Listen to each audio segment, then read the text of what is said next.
मुफ्ती साहब हिकिड़े शख़्स ॾे मुंहिंजो 4000 रुपया कर्ज़ आहे, उहो कर्ज़ वापसि नथो करे, उन जो कुझु सामान मूं वटि आहे, छा कर्ज़ जे बदिले उन जे सामान ते कब्ज़ो करे सघां थो? अली नवाज़ गडाणी रेती खां। जंहिं शख़्स ॾे तव्हांजो कर्ज़ आहे ऐं तव्हांखे यकीन आहे त इहो कर्ज़ ॾियण जी महिरबानी कॾहिं बि न कंदो, वापसि न कंदो, इन सूरत में उन जी का बि शइ जेकॾहिं तव्हां वटि आहे या तव्हां खई आहे त उहा शइ तव्हांजे कर्ज़ जे रेट जे बराबरि आहे त उनखे तव्हां इतला ॾियो त मां वटि तुंहिंजी फिलाणी शइ आहे, इन जो रेट ओतिरो ई आहे जेतिरो मुंहिंजो तोॾे कर्ज़ आहे, इहा शइ मां खई, हाणे पाण बराबरि हूं, इतला ॾे। इतला इन करे ॾे, जेकॾहिं इतला नथो ॾे ईअं ई कब्ज़ो कंदो त पोइ चोरी जे हुकुम में आहे। अॻे खे ख़बर ई न आहे तव्हां हुनजी का शइ खई आहे, उहो ॿिए वार कुलाईंदो वधो। अॻिले खे इतला ॾियो त फिलाणी शइ मूं वटि आहे, हाणे पाण बराबरि हूं। जेकॾहिं उहा शइ महांगी आहे त जेका मथियां रुपया आहिनि उहे तव्हां हुनखे वापसि कयो। जेकॾहिं घटि रक़म जी आहे त तव्हां उन खां बक़ाया वसूल कयो, तव्हांजी मर्ज़ी आहे, बख़्शे छॾियोसि, तव्हांजी मर्ज़ी आहे। त का बि शइ अहिड़ी जेकॾहिं उनजी आहे त उन शइ मंझां बि पंहिंजो कर्ज़ वसूल करणु इहो जाइज़ आहे, पर उन जे लाइ इतला ॾियणु ज़रूरी आहे अॻिले खे, ताकी चोरी जे ज़मरे में इहा शइ न अचे। साईं मुफ्ती साहब, मूंखे 2 नियाणियूं ॼायूं आहिनि, हिक जो नालो आलिया ऐं ॿी जो नालो अलीशा रखां थो, छा इहे नाला दुरुस्त आहिनि? माना जे एतबार सां इहे नाला दुरुस्त आहिनि, छो त इन्हनि नालनि जी माना ठहे थी अज़ीम मर्तबे वारी, बुलंद मक़ाम ऐं मर्तबे वारी, इन लफ़्ज़नि जी माना इहा ठहंदी।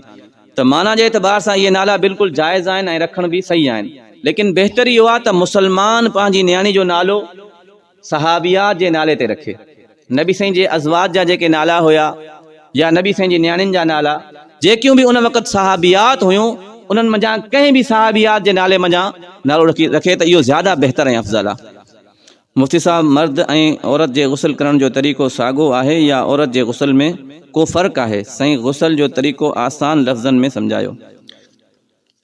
गुस्ल करण जो जेको तरीक़ेकार आहे उहो इहो आहे त सभ खां पहिरियां इंसान पंहिंजे जिस्म ते लॻल गंदगी खे साफ़ करे, जेकी बि ज़ाहिरी गंदगी आहे उनखे साफ़ करे। 2 नंबर ते संजो करे। 3 नंबर ते जीअं नमाज़ जे लाइ वुज़ू कबो आहे मुकम्मल ईअं वुज़ू करे। इन में छा आहे, सुन्नतूं बि शामिल थी वेंदियूं, सुन्नत जो सवाब बि मिलंदो।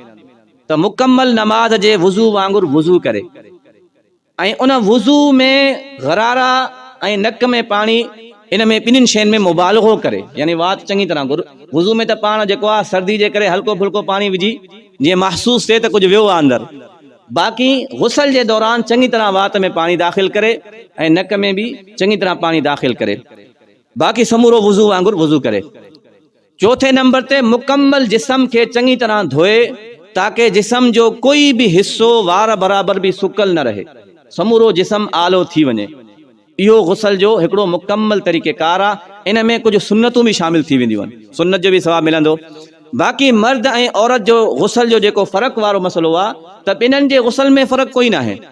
जीअं मर्द जो गुस्ल आहे ईअं ई औरत जो गुस्ल आहे। नमाज़ में फ़र्क़ु आहे, औरत हथ काथे ॿहंदी, औरत जेको आहे रुकू कीअं कंदी, सजदो कीअं कंदी, अतहियात में कीअं वेहंदी, इन शइ में फ़र्क़ु आहे।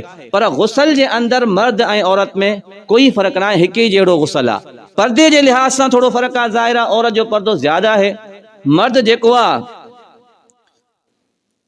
4 दीवारी ऐं छत वारे में गुस्ल करे त ज़्यादा बहितर आहे। जेकॾहिं अहिड़ो इंतज़ाम न आहे त मर्द जेको आहे मंझलो ॿधी बि गुस्ल करे सघे थो, छो त पर्दो थी वेंदो। लेकिन औरत जे लाइ ज़रूरी आहे त उहा कंहिं ढकियल जाइ में, कंहिं चौदीवारी वारी शइ में गुस्ल करे। उन जे लाइ ईअं खुलेआम गुस्ल करणु औरत जे लाइ इहो जाइज़ न आहे। साईं, वुज़ू खां बग़ैर नमाज़ जनाज़ा अदा थी वेंदी या न? वुज़ू करण जेतिरो टाइम न हुजे त छा कजे? चाहे नमाज़ जनाज़ा हुजे, चाहे 5 वक़्ती नमाज हुजे, सुन्नतूं हुजनि, नवाफ़िल हुजनि, का बि नमाज हुजे, उन जे लाइ वुज़ू करणु शर्त आहे। बग़ैर वुज़ू जे नमाज न थींदी आहे। बाक़ी जनाज़े नमाज़ा में हिकिड़ी आसानी इहा आहे त जॾहिं इंसान नमाज़ जनाज़ा जे लाइ वञे ऐं उते जनाज़ो तयारु आहे, नमाज़ शुरू थियण वारी आहे, हाणे उनखे ख़बर आहे त जेकॾहिं मां वुज़ू करणु वेंदुसि त नमाज़ निकिरी वेंदी।